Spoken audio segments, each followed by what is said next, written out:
안녕하십니까. 네, 킨츠키 공예라고 들어보셨나요? 킨츠키 공예라고 그 깨진 그릇들을 그러니까 뭐 일반적으로는 이렇게 한번 깨지면 사용하지 못하는데 이 킨츠키 공예라고 도자기라든지 그릇들 깨진 그릇들을 가지고 이 그릇들을 복원해서 어, 사용하는 그런 공예입니다. 여러분들이 생각하실 때 깨지기 전하고 이렇게 작업을 해서 제대로 된 모양이 된 때하고 가격이 어떨 것 같으세요? 깨지기 전이 비쌀 것 같으세요? 이렇게 공예를 해가지고 난 다음이 비쌀 것 같으세요? 깨지기 전이 비쌀 것 같죠? 그런데 여기 보시면 색깔이 좀 무슨 색깔 같으세요? 금색입니다. 금. 그래서 금으로 이 깨진 데를 입혀요. 그래가지고 탄생한 작품을 이제 킨스키 공예 작품이다 이렇게 얘기하는데요. 이렇게 하게 되면 가격이 엄청나게 비싸집니다. 어, 보통 몇십만 원에서 뭐 몇천만 원까지 간다 그래요. 지금 여기 그 그림에 있는 접시 깨져가지고 뭐 아무도 쓸 데도 없는 그런 접시인데 저렇게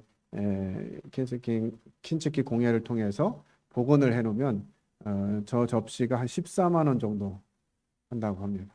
그러니까 되게 비싸지는 거죠. 원래 있던 보다 정상으로 깨끗하고 정상으로 만들어진 그 모양보다 깨져 있던 것을 이렇게 금으로 입혀가지고 다시 모형을 복원하게 되면 훨씬 더 비싼 이런 그릇이 되는데요. 이것은 우리 성도들 각자의 모습을 생각나게 한다는 생각이 듭니다. 우리 성도들 각자 다 다르죠. 나는 어떤 모양이었고 어떤 용도였고 어떤 사람이었고 이렇게 하나님이 처음에 만드신 모습이 있는데 그 모습은 죄로 인해서 다 깨어진 모습이죠. 깨어진 그릇은 어디다 쓸 데가 없어요. 그죠? 그런데 그 깨어진 그릇을 금으로 입혀서 연결하면 아주 귀한 에, 공예품이 됩니다. 우리 성도들이 그런 존재들이 아닌가 하는 생각이 듭니다. 원래 우리는 다 깨어져 있었고 하나님 앞에서 쓸모없는 그런 존재들이었잖아요. 그런데 예수 그리스도의 피로 저희들의 깨어진 부분들이 연결되어질 때 저희는 처음 모습보다 원래 모습보다 훨씬 더 가치 있는 삶이 되게 됩니다. 그러신가요? 나는 믿기 전이 좀 더 나았던 것 같은데. 이러신 분 계세요? 없으실 겁니다. 정말 하나님 없는 삶은 정말 피폐하죠. 열심히 살고 무엇인가 열정적으로 살지만 결정적으로 하나님이 없다면 의미가 없어지는 것이죠.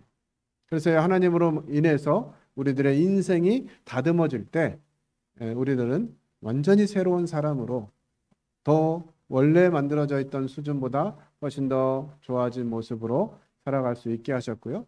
그것이 하나님의 뜻인 것들을 성경을 통해서 살펴보게 됩니다.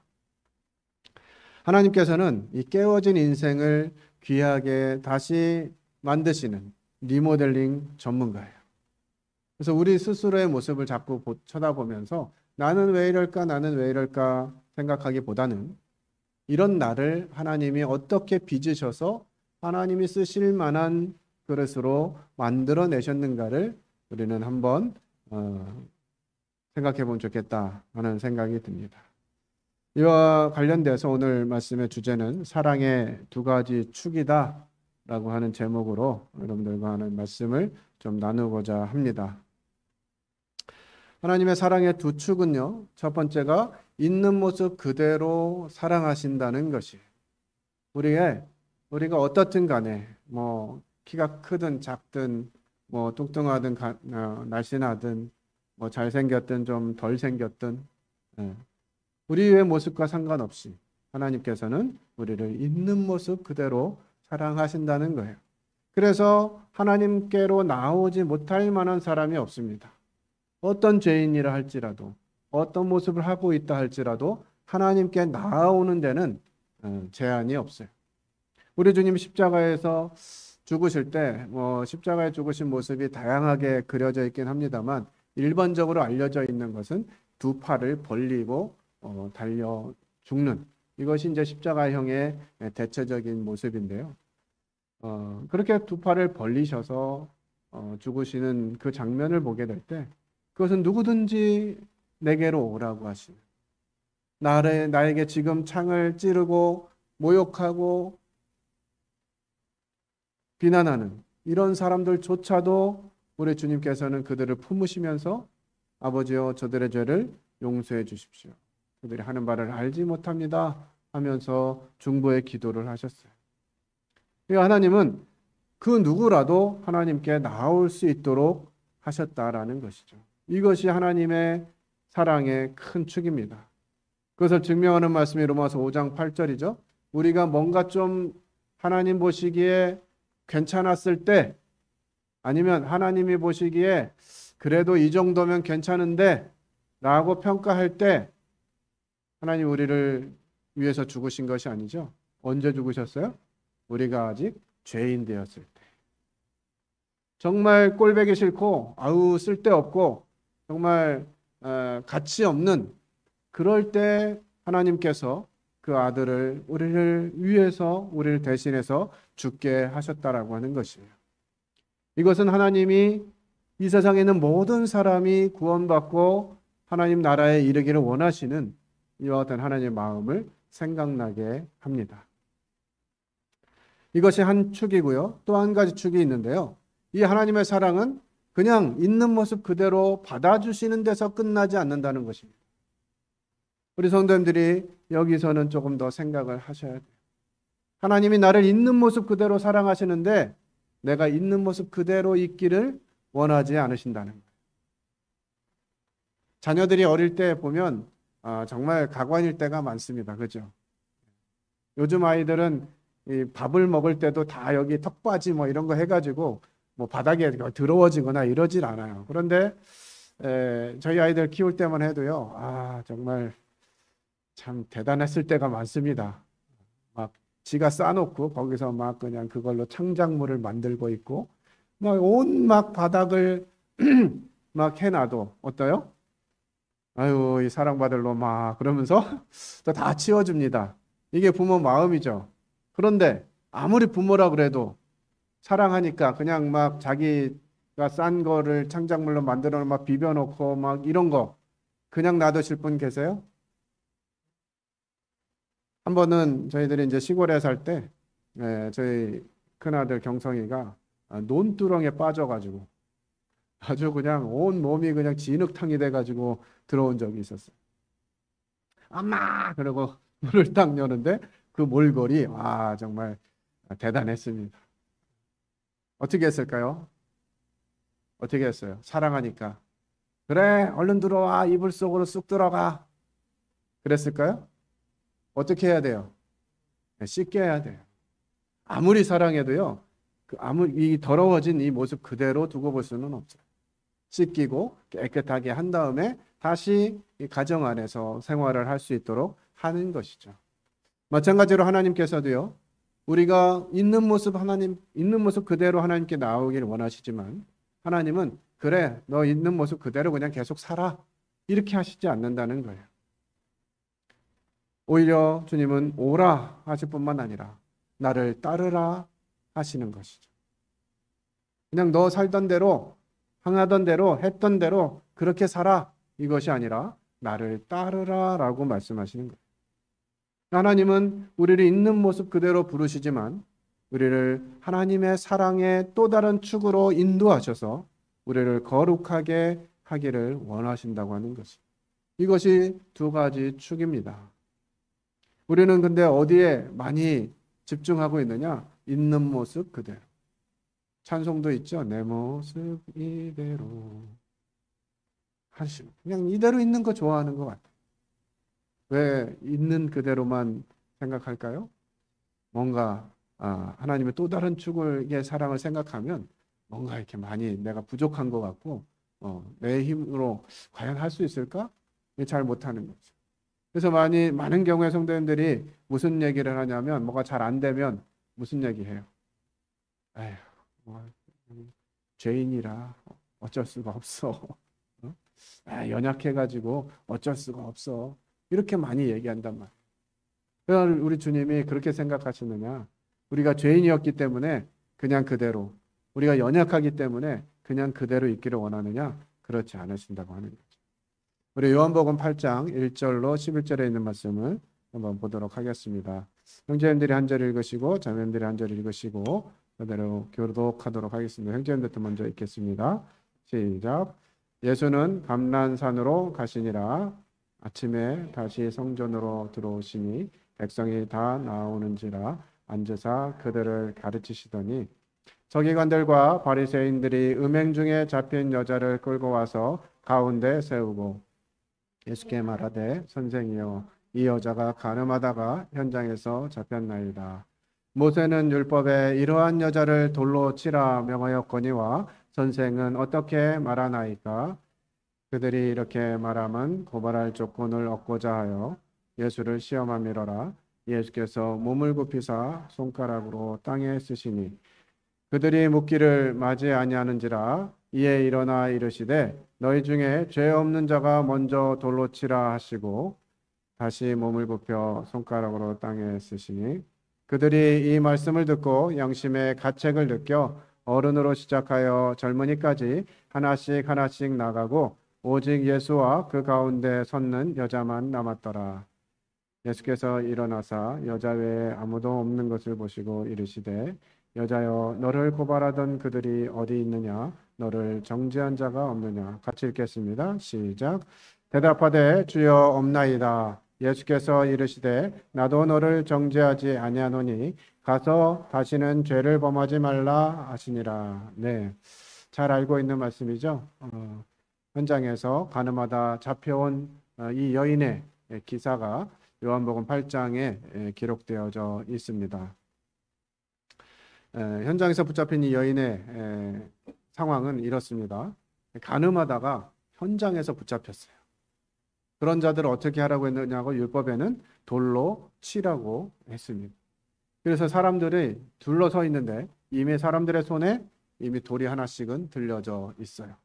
율법대로 하려면 이제 돌을 던져야 되기 때문에 이 상황에서 이제 예수님께 여인을 데리고 나와서 예수님께 묻습니다.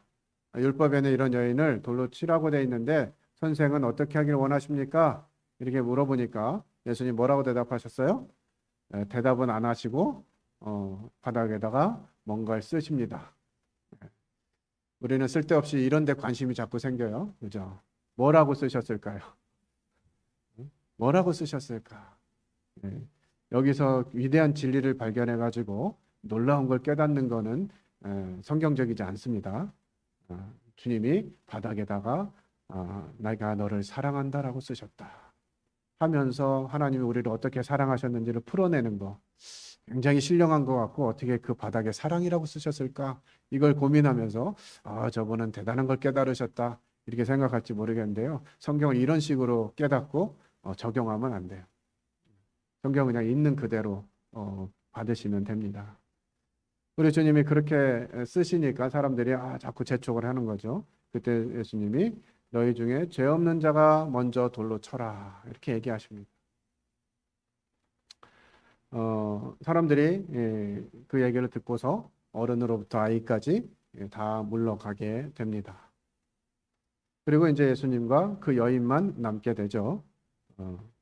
그때 예수님이 여인에게 말씀하세요. 너 왜 그랬어? 이렇게 하셨다면 이 말씀이 우리에게 위로가 안 될 거예요.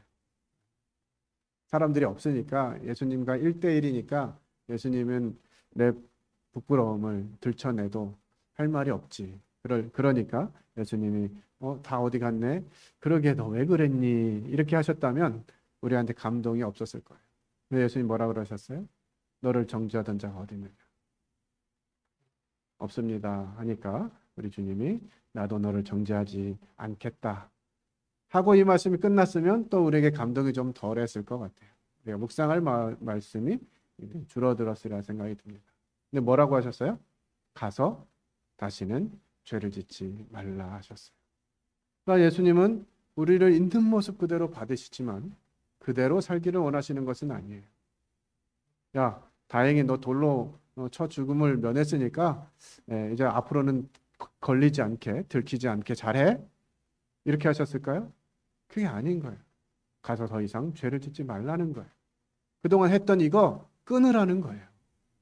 이것이 우리 주님의 뜻이었어요. 그러니까 우리가 많은 경우에 말씀 앞에서 또 삶 가운데에서 이거는 내 연약함 때문에 죄인이기 때문에 할 수 없어 이렇게 생각하는 것은 누가 주는 생각일까요? 우리 주님 주는 생각 아니라 사단 마귀가 우리의 이 본성을 자꾸 건드려서 하나님이 주신 새 품성을 살아내지 못하도록 하는 사단의 속임에 넘어가는 것이에요. 그래서 우리는 우리를 있는 모습 그대로 받아주실 뿐만 아니라 우리가 해왔던 이런 부분들에 있어서 변화되기를 원하시는 주님을 생각해야 됩니다. 이 말씀을 다시 한번 조금 더 묵상해 보면 우리 주님은 무조건적인 사랑을 베푸시는 분이죠. 자격이나 공로가 없이 있는 그대로 받아주시는 것이죠. 이것이 하나님의 은혜의 본질입니다. 저는 교회를 섬기고 함께 하면서 왜 교회에 이렇게 어려운 사람들이 많은가라는 생각을 가끔 합니다. 한 곱이 넘었나 싶으면 또 다음 고비가 생기고 한 곱이 넘었나 싶으면 또 다른 유형의 사람이 등장을 합니다. 참 하나님 너무하신다 싶을 때도 있어요. 제가 구원받기 전에 모습을 생각해 보면 하나님이 나를 조건 없이 받아줄 수 있을까? 라는 생각을 하게 돼요. 제가 지금은야 조금 유해 보이고 착한 사람처럼 이것도 착각인지 모르겠는데 보일지 모르겠습니다만 주님 만나기 전에 제 모습은 너무나 비참했어요. 힘들고 왜 하나님은 나를 이런 집안에 태어나게 하셔가지고 나 이렇게 힘들게 살게 하시나. 저의 청소년기까지의 삶은 그냥 우울함 그 자체였어요. 어떻게 이 환경에서 벗어날 수 있을까를 고민하면서 텔레비전에는 좋은 집에 입양되는 애들도 많던데 우리 차라리 입양되면 좋겠는데 싶을 정도로. 그런데 또 교회 생활은 또 열심히 해요.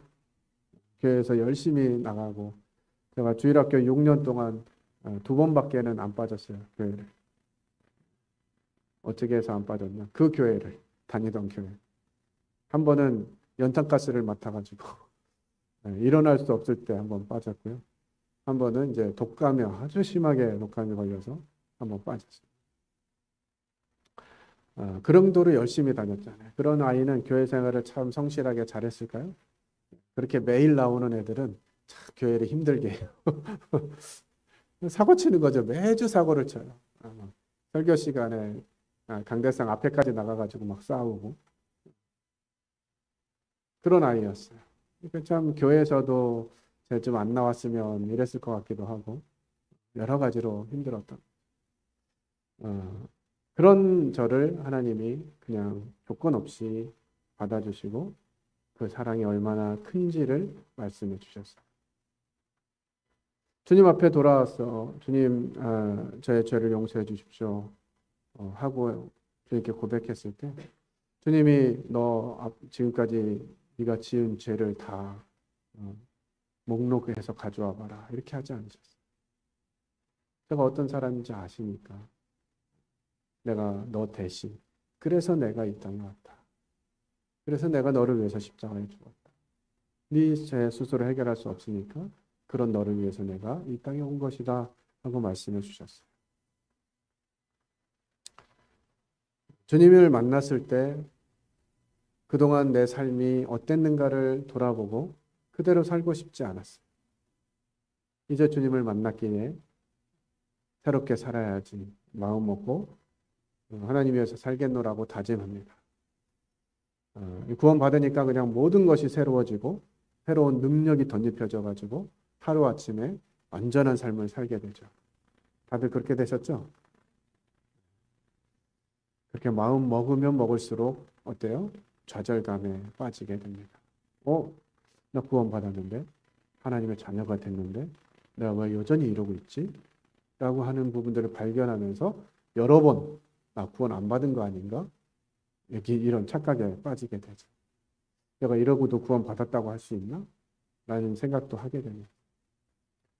그동안은 죄로 여기지 않은 것들까지 죄로 느껴지니까 막 더 죽겠는 거예요. 야, 주님 나를 위해서 그렇게 고난당하시고 죄 용서하셨는데 내가 또 이런 죄를 진단 말이야? 막 이러면서 이제는 겉으로 드러난 죄뿐만 아니라 마음에 일어나는 죄까지 막 고통스러워합니다. 주님, 주님 사랑하고 하나님 자녀가 됐는데 제 마음이 왜 이런가요? 막 이러면서 이것이 어디에서부터 오느냐? 주님 만나기 전부터 우리들 안에 이 상처가 내재되어 있다는 것이. 주님을 만났을 때 우리의 죄 문제만 해결된 것이 아니라 주님은 우리의 이와 같은 부분들까지도 해결했다라고 하는 사실들을 성경은 말하고 있는데 그걸 잘 모르니까 그냥 그와 같은 부분은 내 스스로 해결해야 될 것처럼 생각하게 되는 것이죠. 그래서 하나님은 우리에게 그와 같은 환경들과 사람들을 만나게 하시는 것이에요. 내가 너의 어디까지 해결했는 줄 알아? 하는 걸 가르쳐 주고 싶으신 거죠. 하나님이 우리 성도님들 어디까지 해결해 주셨을 것 같으세요? 어디까지 하나님이 하시고 나머지는 네가 알아서 해 이렇게 하실 것 같으세요? 하나님은 우리의 죄를 해결했을 뿐만 아니라 우리 삶의 모든 부분들까지 하나님이 하시기를 원하시는 거예요. 대신 해주시기를 원하세요. 그래서 우리가 온전히 하나님을 의지하게 될 때 우리의 이와 같은 모습들도 회복되어지는 것이죠. 그래서 하나님은 우리에게 교회를 허락해 주셨습니다. 이 교회가 이와 같은 하나님을 발견하고 배워가고 경험해가는 그와 같은 공동체인 것이에요. 교회는 회복의 공동체입니다. 죄인이었다가 의인된 이와 같은 사람들이 모이고 함께하는 곳이지만 그렇다고 해서 그곳에서 모든 것이 이루어져 있지는 않은 것이죠. 각각의 성도들의 특징과 장단점으로 인해서 다양한 일들이 일어나는 곳이 교회입니다. 그래서 하나님은 이 교회에 이와 같은 부분들을 말씀하셨어요. 요한복음 13장 34절 35절에는 새 계명을 너희에게 주노니 서로 사랑하라는 거죠. 예수님의 새 계명은 서로 사랑하는 거예요. 근데 우리가 사랑을 알아요, 몰라요? 사랑을 잘 모르잖아요. 맨날 나만 원했지, 내 중심적으로 생각하고 그렇게 살아왔지. 예수님처럼 사랑하는 거 우리는 어떻다고 생각해요? 가능해요, 불가능해요? 불가능하다고 자꾸 생각하는 거예요. 예수님처럼 사랑하는 게 어떻게 가능해? 불가능하다고 생각하는 거죠. 그런데 주님이 어떻게 말씀하셨어요? 내가 너희를 사랑한 것 같이 너희도 서로 사랑하라는 거예요. 예수님은 우리가 할 수 없는, 다다를 수 없는 목표를 제시하시고 너네들은 원래 그런 존재야라는 걸 깨닫게 하시기 위해서 이 말씀을 하셨을까요? 너희들은 사랑할 수 없는 존재들이야. 그거 깨달으라고 사랑하라고 하셨을까요? 우리 주님이 우리에게 베푸신 사랑, 그거보다 더 크게 하시기를 주님 원하신다. 너희가 내 안에 있으면 내가 한 것보다 더 큰 것을 행할 것이다 말씀하셨죠. 이런 것들 경험하라고 교회를 주셨다고. 로마서 12장 10절에는 형제를 사랑하여 서로 우애하고 존경하기를 먼저 하라. 육신의 형제들에게도 그렇습니까? 육신의 형제들은 잘 안 돼요, 이게. 위아래가 딱 결정되어 있기 때문에. 죽었다 깨어나도 위아래가 바뀌어요, 안 바뀌어요? 안 바뀌어요, 육신의 형제들은. 그러나 믿음의 형제들은 어때요? 누가 먼저 구원받았냐? 누가 더 나이가 많냐? 이게 중요하지 않습니다. 서로 존경하고 우애하고 사랑하라는 것이. 이것이 하나님의 말씀이에요. 베드로전서 1장 20절에는 거짓이 없이 형제를 사랑하라. 마음으로 뜨겁게 서로 사랑하라. 이렇게 말씀합니다. 이런 말씀을 들을 때마다 자꾸 우리의 생각과 모습이 왜소해집니다. 거짓 없이 사랑하라고? 마음으로 뜨겁게 서로 사랑하라고? 이게 될까? 잘 안 되는 것처럼 생각하는 거예요. 이게 돼야 진짜 교회로서, 공동체로서의 기쁨이 있는 거예요. 이것을 위해서 하나님이 교회를 허락하셨다고. 요한일서 3장 11절 우리가 서로 사랑할지니 이는 처음부터 들은 소식이다. 이게 사랑을 위해서 부르셨다는 거죠. 요한일서 4장 7절에도 그렇게 기록되어 있죠. 서로 사랑하자. 사랑은 하나님께 속한 것이다. 사랑은 하나님을 닮는 가장 명확한 증거입니다. 그래서 우리는 사랑이라고 하는 측면을 가장 먼저 내가 받은 사랑, 하나님께로부터 받은 사랑이 성도들에게 흘러가도록 하는 것이 우리의 가치인 것이죠. 두 번째, 관계입니다. 그런 사랑의 관계, 사랑으로 부름받았기 때문에 우리는 서로 이렇게 해야 된다라고 하는 것이에요. 그러므로 로마서 15장 7절 보면 그러므로 그리스도께서 우리를 받아 하나님께 영광을 돌리심 같이 너희도 서로 받으라. 나와 좀 다르더라도 받으라는 거예요. 인정해라는 거죠. 다름을 인정하고 품으라고 하는 것입니다. 그러니까 우리는 무엇인가 어떤 지식적으로 누군가를 설득하고 그 잘잘못을 따지고 이런 관계로 부름받은 것이 아니라 그냥 받아주는 관계로 부름받은 거예요. 누가 뭐라 그러면 그래 너라면 나도 내가 너 입장이라도 그랬을 것 같아 라고 하는 이 표현이 가장 큰 위로의 말입니다. 그러게 그렇게 안 했으면 그런 일 없었잖아. 우리 이런 말 하고 싶어 하잖아. 내가 너 그럴 줄 알았어 언젠가는. 네가 하는 게 그렇지 뭐. 이런 얘기들 하는 게 쉬운데 그러게 아니라 내가 너라도 그랬을 것 같아. 인정해 주는 거죠. 로마서 14장 13절에도 서로 비판하지 마라. 또 도리어 부딪힐 것이나 거칠 것을 두지 않도록 해라. 내가 이렇게 함으로 인해서 저 사람이 힘들어하지 않을까 하는 부분도 생각해 보는 거죠. 에베소 4장 2절에서는 모든 겸손과 온유로 오래 참음으로 사랑 가운데서 서로 용납하고. 이 다름과 약함이 존재해요. 그렇지만 이 다름과 약함 때문에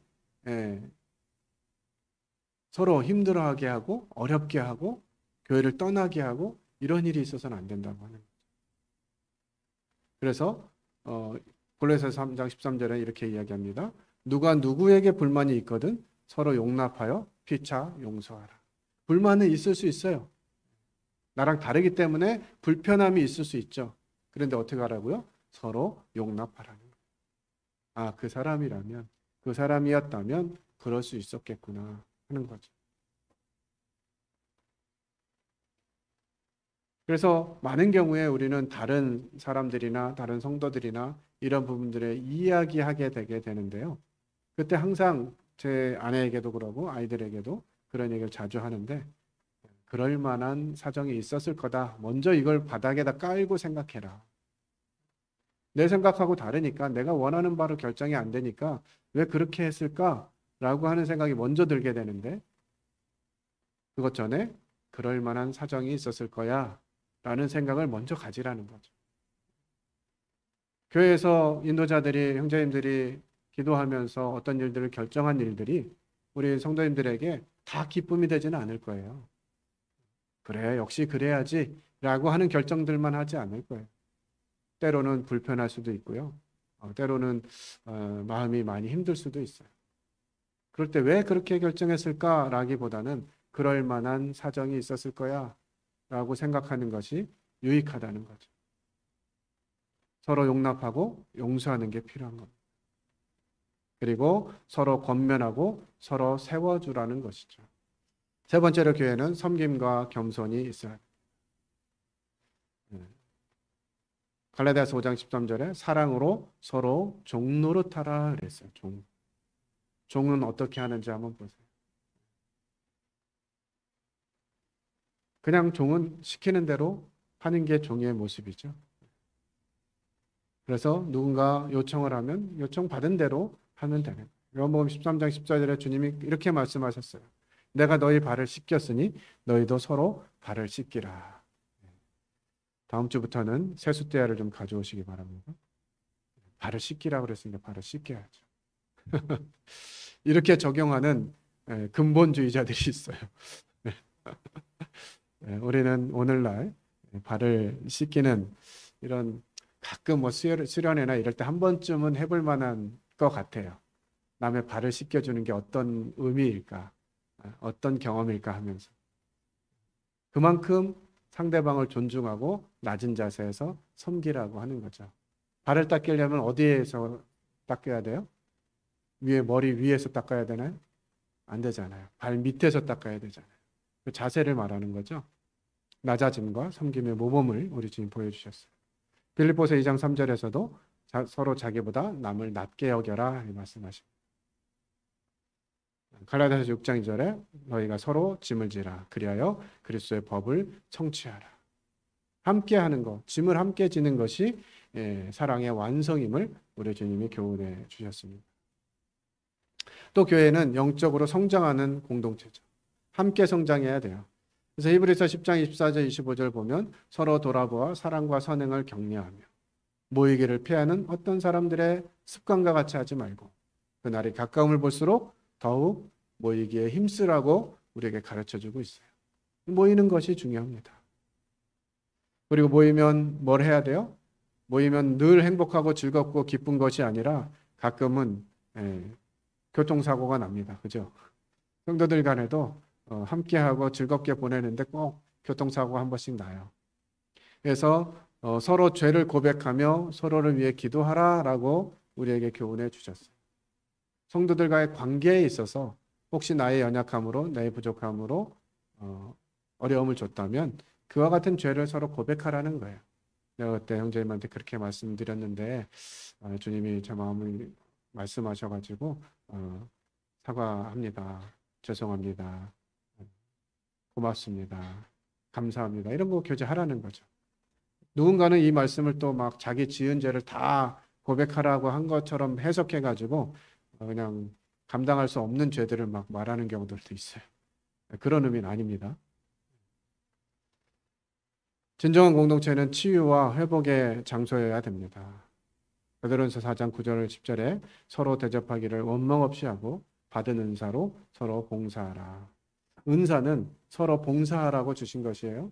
하나님 나에게 은사를 주셔서 그러면 그 은사를 가지고 다른 성도를 섬기라고 주신 것이다 하는 사실을 기억하시기 바랍니다. 이것이 하나님의 은혜예요. 있는 그대로 받아주시는 것. 하나님의 수용, 하나님이 나를 어떻게 받아주셨는지를 깊이 묵상해야 됩니다. 그럴 때 우리는 수치심에서 자유스러워져요. 자책과 수치심. 우리는 이 수치심이라는 단어를 잘 안 쓰는데요. 대신 무슨 단어를 쓰냐면 자존심이라는 단어를 씁니다. 이 자존심과 수치심은 상당히 다른 거예요. 우리가 대부분 자존심 상해 이렇게 할 때 이 자존심이라고 한 단어보다는 수치심이 맞는 거예요. 부끄러움이 드러나면 자존심이 상합니다. 그런데 하나님이 나를 받아주셨다는 거예요. 그 수치스러운 부분까지, 부족한 부분까지 다 받아주셨다는 거예요. 이 사실에 주목하고 주장하게 될 때 우리 삶에서 이와 같은 수치심이 자유로워지는 거예요. 그래서 누가 뭐라 해도 그것이 그렇게 상처가 안 되게 될 수 있는 거죠. 더 이상 숨지 않아도 되고요. 아담과 하와가 범죄하고 난 다음에 제일 먼저 한 게 뭐였어요? 하나님이 오시니까 나무 뒤에 숨었다. 더 이상 숨지 않아도 돼요. 또 가면을 쓰는 사람들이 많습니다. 평소에는 그렇지 않는데 예배당만 오면 천사가 돼요. 집에 가면 막 폭발하는 스타일들이 계시고.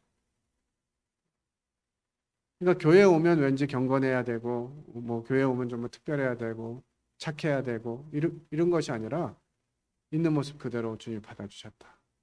그것조차도 하나님이 나를 사랑하심으로 받아주셨다라고 할 때 가면을 쓰지 않아도 된다는 거예요. 그러므로 인해서 자기 정체성을 회복하고 하나님 앞에서 참된 자유를 경험하는 것이죠. 죄책감에서 머무는 것이 아니라 죄책감에서 벗어난 기쁨을 누리고, 그래서 이것이 되어야만 변화가 시작됩니다. 이 죄책감, 수치심 이런 데서 계속 머물러 있으면요 변화될 수가 없어요. 하나님이 나를 이렇게 받아주셨다. 라고 하는 이 사실이 인정되어질 때 우리가 다른 사람을 또 받을 수가 있게 되는 거죠. 하나님의 사랑을 받지 못하면 다른 사람을 받을 수 없게 됩니다.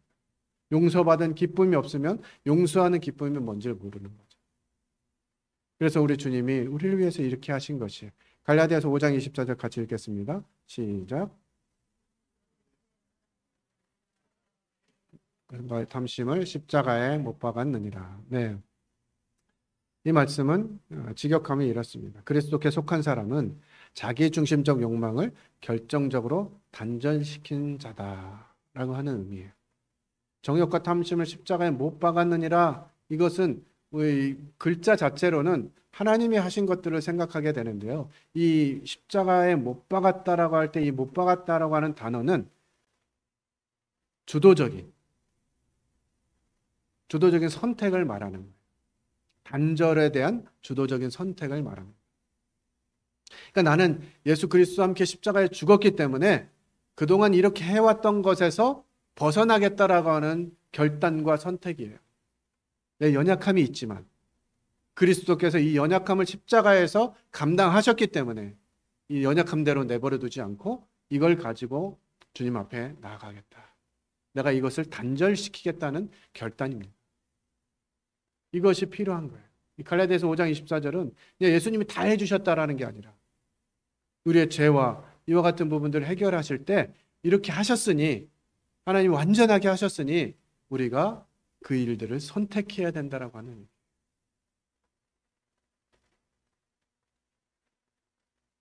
주님이 우리를 무조건적으로 사랑해 주셨기 때문에 우리는 고린도전서 13장을 경험하는 것이 우리의 모습이 되어야 돼요.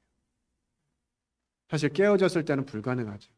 그러나 하나님이 그리스도의 피로 우리를 다시 만들어 주셨기 때문에, 새 사람이 되게 하셨기 때문에, 새 성품을 부여하셨기 때문에 오래 참는 게 되는 거죠. 참는 거 진짜 힘든 일이죠. 그죠? 저는 진짜 참는 거 잘 못하는 사람이었어요. 그리고 옛날 사람으로부터 교육을 받아서 굉장히 권위적이고 보수적인 이런 사람이었습니다. 그래서 어릴 적에 아이들이 이렇게 깐족대고 이러는 거 되게 보기 싫어했어요. 그래서 애들 막 깐족대면 그냥 몰래 뒤로 끌고 가서 맴매도 하고 이런 사람이었는데, 그런 사람에게 주님이 어린이 사역을 하게 하셨어요. 놀랍지 않나요? 아이들 꼴 보기 싫어하는 사람을 어린이 사역하게 하셨어요. 그래서 기도하고, 하나님, 제가 아이들을 주님께로 인도해야 되는데 정말 제 마음에 아이들 사랑하는 마음이 안 생겨요. 어떻게 해야 됩니까, 주님? 이렇게 주님 앞에 붙들리는데 어느 날에 그냥 주님이 마음을 딱 열고 주님의 마음을 넣어주신 것 같아요. 아이들이 갑자기 예뻐 보이고 이 아이들에게 내 삶을 헌신할 수 있겠다, 이게 되기 시작하는 거예요. 우리의 연약함이, 문제점, 문제투성이 이런 것들을 가지고 하나님 앞에 나와야 되는 거예요. 그럼 하나님, 이 문제 어떻게 해야 됩니까? 하나님이 해결해 주신다. 내가 이미 알고 너를 선택했다는 거예요. 하나님이 제 마음 가운데 그런 마음을 주시니까요, 아이들을 위해서 제 시간을 쓰고 제 물질을 쓰고 이렇게 하는 것이 전혀 아깝지 않게 돼요. 그것이 무조건적인 사랑을 받은 힘입니다. 깨진 항아리에게로 다시 좀 돌아옵니다. 금이 간 곳이 있어서 더 이상 항아리에서 역할을 할 수 없는데, 이제 그 금이 간 곳으로 통해서 빛이 새어나오게 되는 거예요. 우리들의 상처, 해결할 수 없었던 이런 아픔들을 하나님 앞에 가지고 나오니까 하나님이 빛을 비춰주시고 그 빛으로 이제 사람들에게 새로운 모습들을 나타내게 되는 거죠. 우리의 상처와 약함을 통해서 하나님의 은혜가 더욱 빛나는 것들을 보게 됩니다. 철이 철을 날카롭게 하듯이 하나님은 우리의 마음을 연단하시는 분이세요. 우리의 과거의 어떠함, 완벽하지 않아도 하나님께서 그것을 하나님이 사용하시는 순간부터 완벽한 도구가 되는 것이, 약한 데서 온전해지는 능력.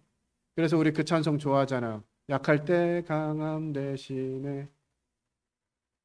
그게 진리예요.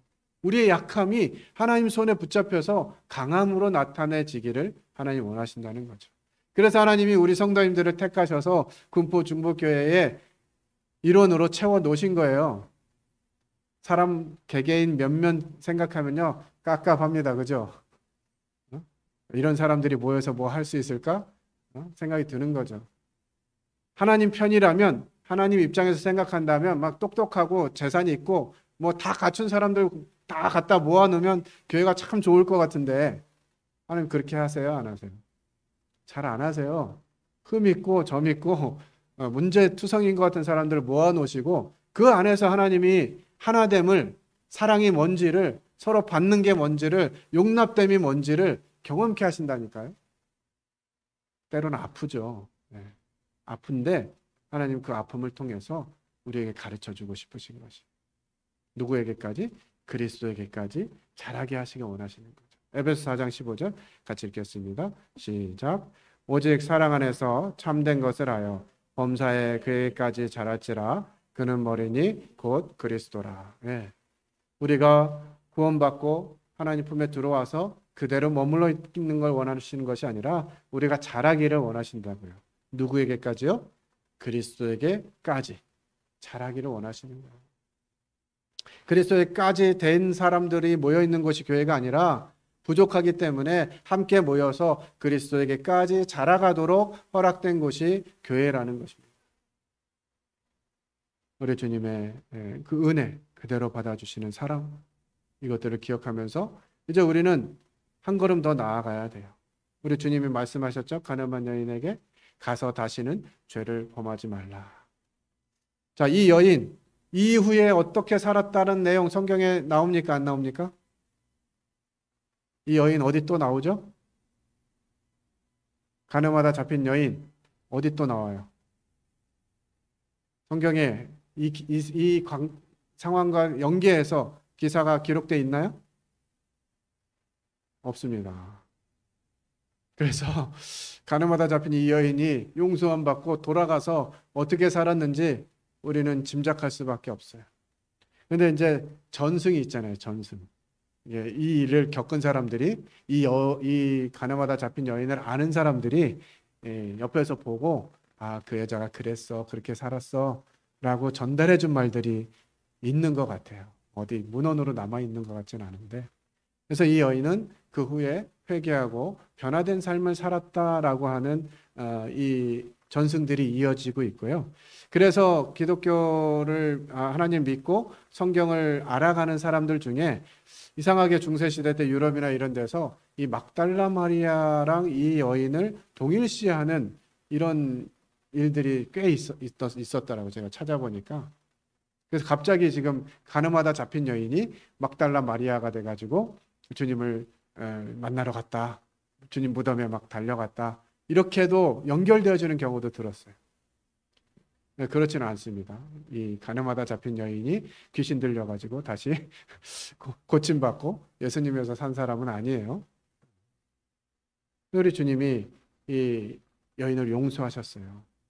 그리고 용서하고 끝난 것이 아니라 가서 다시는 죄를 짓지 마라 라고 명하셨어요. 새로운 삶을 살기를 원하셨어요.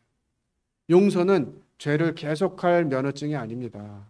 그래서 구원파에서 이런 이론 때문에 구원파가 이단으로 취급당하는 거예요.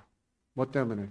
우리 죄는 이미 다 용서됐기 때문에 내가 무슨 짓을 해도 다 용서됐다. 하나님 이것 때문에 지옥 가지 않는다.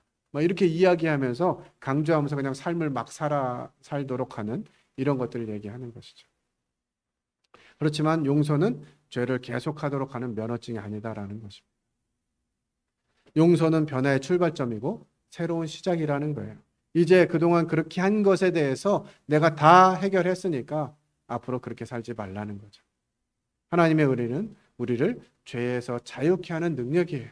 은혜를 입었음에도 불구하고 계속 죄 가운데 거하라는 것이 아니라 은혜를 입었기 때문에 죄를 멈추고 하나님의 도구로 살도록 하라는 거죠. 은혜는 방종이 아닌 거룩으로의 초대예요. 은혜는 죄를 가볍게 여기지 않게 됩니다. 그래서 더 예민해지는 거예요.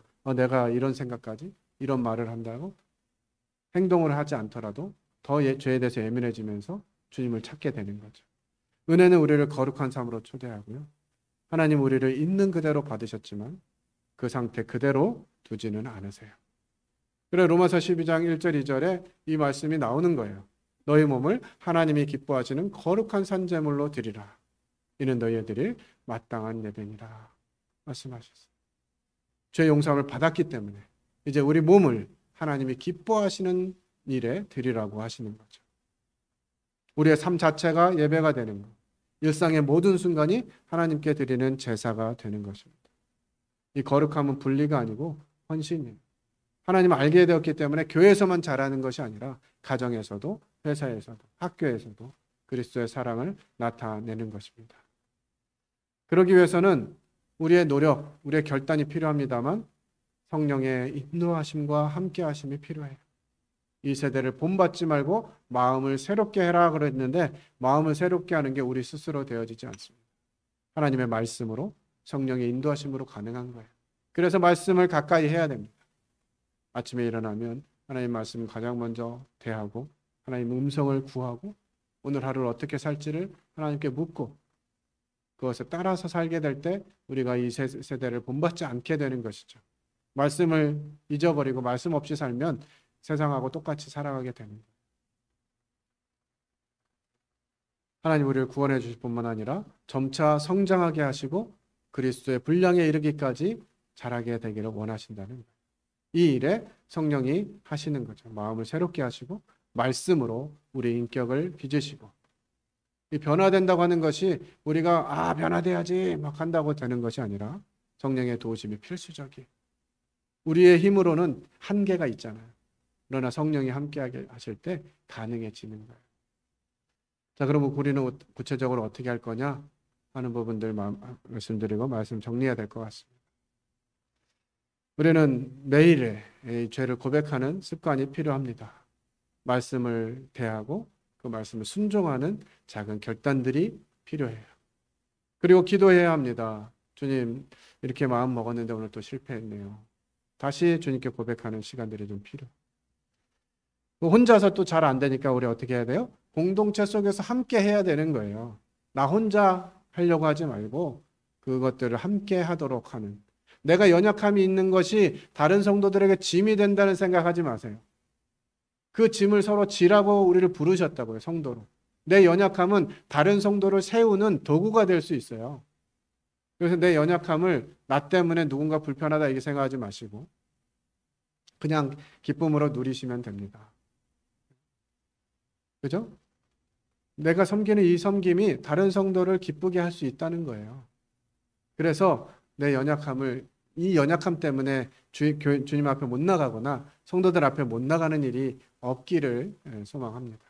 그냥 있는 모습 그대로 나아오시면 성도들도 그 모습 그대로 받는 훈련이 되는 거잖아요. 연습이 되는 거잖아요.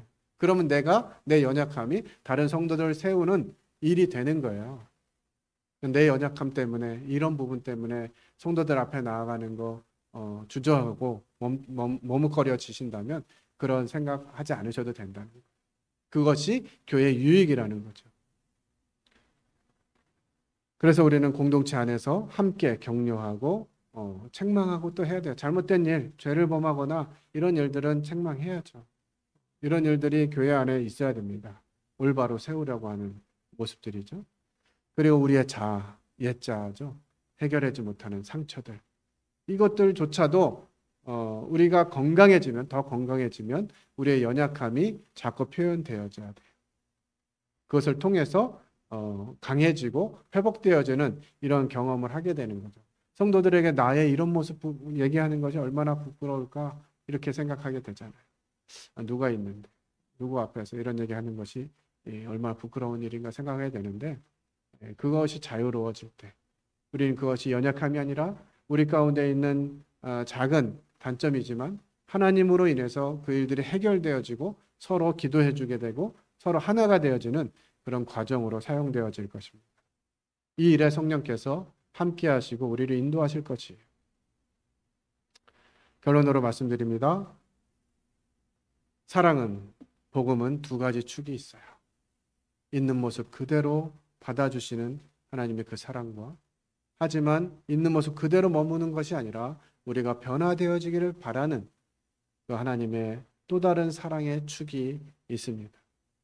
그래서 우리는 이 두 가지를 늘 생각하면서 주님, 제 삶이 주님의 이 두 가지 축을 다 감당할 수 있도록 제가 부족하고 연약하고 넘어지더라도 하나님 앞에 담대히 나아가 또 연약함이 있지만 성도들과 함께하면서 주님의 미쁘심과 주님의 사랑하심과 주님의 하나 되게 하심을 경험할 수 있는 제가 되기를 원합니다 라고 기도해야 되는 것이죠. 받아주심과 변화의 균형을 이루는 삶이 되어야 된다라고 하는 것입니다. 마무리하겠습니다. 하나님은 죄인인 나를 있는 모습 그대로 받아주시지만 거룩한 자녀로 빚기 위해 결코 그 상태로 두지는 않으십니다. 이것이 사랑, 복음의 두 축입니다. 하나님은 우리를 있는 그대로 사랑하시지만 그 사랑은 우리를 변화시키는 능력으로 역사합니다. 하나님의 포용은 우리를 죄책감과 수치심에서 자유케 합니다. 하나님의 변화는 우리를 그리스도의 형상으로 빚어갑니다. 이 두 가지 사랑의 균형 속에서 우리는 참된 제자의 삶을 살아가게 되는 것입니다. 고립교제 시간에 이와 같은 부분들 좀 나누시면서 함께 교제하면 좋을 것 같습니다. 기도하고 마치겠습니다.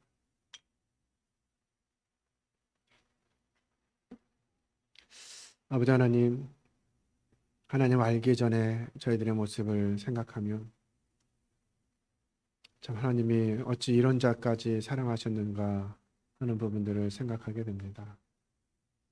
주님은 우리를 아무 조건 없이 우리가 아직 죄인 되었을 때에 십자가에 죽으심으로 그 사랑을 보여주셨습니다.